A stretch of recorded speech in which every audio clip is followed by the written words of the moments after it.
What's going on, everybody? Gentleman94 here. Welcome back to Ben Builds. Today we are going back on the P36, doing some touch-up work and getting it ready for the next stage. And I just want to do a really quick update video today. It's been very humid, so we have not been able to do much painting. But today I want to go ahead and do a quick masking of the canopy and maybe do a little bit of touch-up here and there, getting ready for the top coat. This is a section right here we have to work on today as well. This is the headrest area. And we have the canopy right here we need to mask, and I'll show you how I go about doing those, and we should be good to go. Now the canopy has already been dipped in Future. We did that off camera quite a while ago, and this is going to be ready. It's dry. We just got to throw some tape on the clear areas, mask them off, get them ready for paint. They're going to be silver, much like most of the airplane here, and we're pretty much ready to go. Now let's talk a little bit about masking. Now how I mask is I like using my own masks. I like taking Tamiya tape, cutting it into small strips, and masking the areas myself. Now, there's easier ways to do it. Now, if you wanted to go ahead and buy a set of masks from, say, I don't know, Edward or any of those companies, you can do that. I'm sure they have them for the P36. But for me, I don't really want to spend any more cash. So I'm going to go ahead and go the old-fashioned way and use Tamiya tape, a straight edge, and just make different strips and sizes of tape that I can then use as basic masking. Now I find with Tamiya tape is a good idea to go ahead and make small strips, run around the perimeter of your masked area, and then I like to take a little bit of the larger sections of tape and put those over the areas, the big areas that need to be covered. That's kind of what I do, and all I'm doing here is I'm just making little cuts and scrapes here and there, getting this kind of setup. I want slightly different sizes, slightly different lengths, a few different thicknesses, and I want a nice blend of different tape sizes because I'm going to use all of those for different pieces and parts here. Now we have to mask the main sliding canopy, and we have to mask the front windscreen as well. Now the windscreen, though, we're going to have a little bit of hard time with. I'll talk about that a little bit later. Let me go ahead and show you what I'm going to do with this. Now this is the center section that slides, and we're going to take just one section of tape here. In fact, let's use our pin vise. And we're just going to take a little strip off of this. That's about right. There we go. Now I'll pull this off and I'm just going to stick it on to the canopy, kind of where we want it to be. And I'm going to try to place it the first time so I don't have to worry about moving it too much. Now if we need to adjust it, we can. Using my pin vise, I can shift it left and right, up and down, whatever the case may be. And once I am satisfied with it, then I'll go ahead and I'll press it down with my finger or with a Q-tip maybe. Also these little leftover areas, you can use your X-Acto knife, or if you wanted to, and this is what I use a single-edged safety razor blade.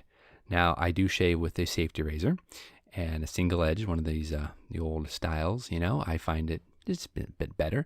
Plus, these blades are super sharp. Like, they will slice through anything. Even though I can't use them on my face because they're a little bit dull for face shaving, they still work so well for slicing paper, slicing through tape. But just be aware of that and be careful. Now let's zoom in a little bit here and I'll show you what we have going on. This is what we have so far. We've laid in 3 pieces of tape, and as you can see, I'm just laying them around the perimeter of the window frame area. And I'm going to do this again here on this one. And again, we can maneuver and kind of position the tape as much as we need to with, like this, for example, our pin vise. We can do that. Now you have to be careful because I'm using this needle here on the end of my pin vise. If I slip, I might scratch, and I don't want to have to do any polishing or buffing of the canopy. So I'm going to be very careful with this. You can also use something that's maybe not going to scratch, like a toothpick or something. One of those rounded edged toothpicks. Anything that's going to be safe enough for you to use and you're comfortable using, because you might need to shift it a little bit left and right or up and down. So that's about it. And again, we're going to use a safety razor blade just to go ahead and slice into that. And I don't want to slice too deeply either because I might nick the frame, and the frame is raised, so I don't want to ruin that detail. But we should be able to press down a little bit. Yeah, there we go. Perfect. And we'll just pull this off here. There we are. Looking pretty snazzy. And again, I can maneuver it as best as I need to. And we're going to do the whole canopy just like this. So we're going to do that. We'll be back. All right, guys, we are back, and I have masked off the canopy, and we're going to work on this section right here for the headrest. That's the next section I want to work on. So we're going to have to airbrush that. We've already kind of cleaned it up a little bit, but we might need to clean it up further depending on what that silver looks like when I put that on.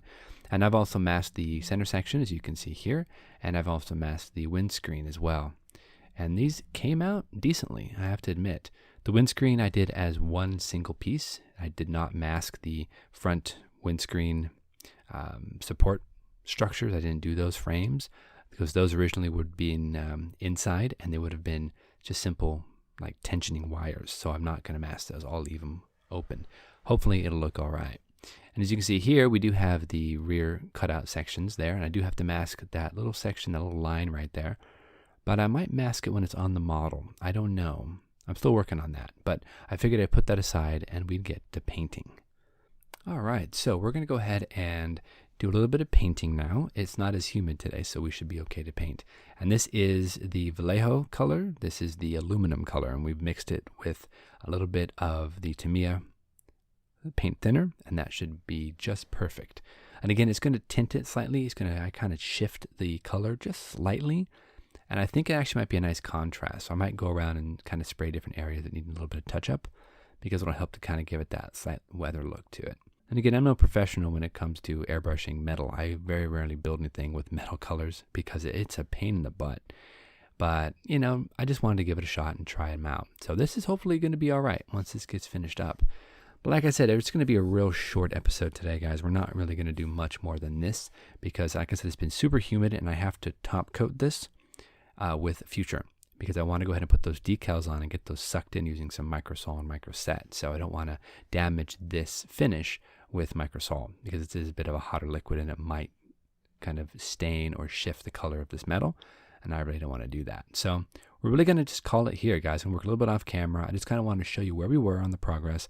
And next episode, we'll most likely come back and we'll get the final coat of Future on there and we'll get everything ready for decaling. So until then, guys, thank you so much for watching. We'll see you back here next week on Ben Builds.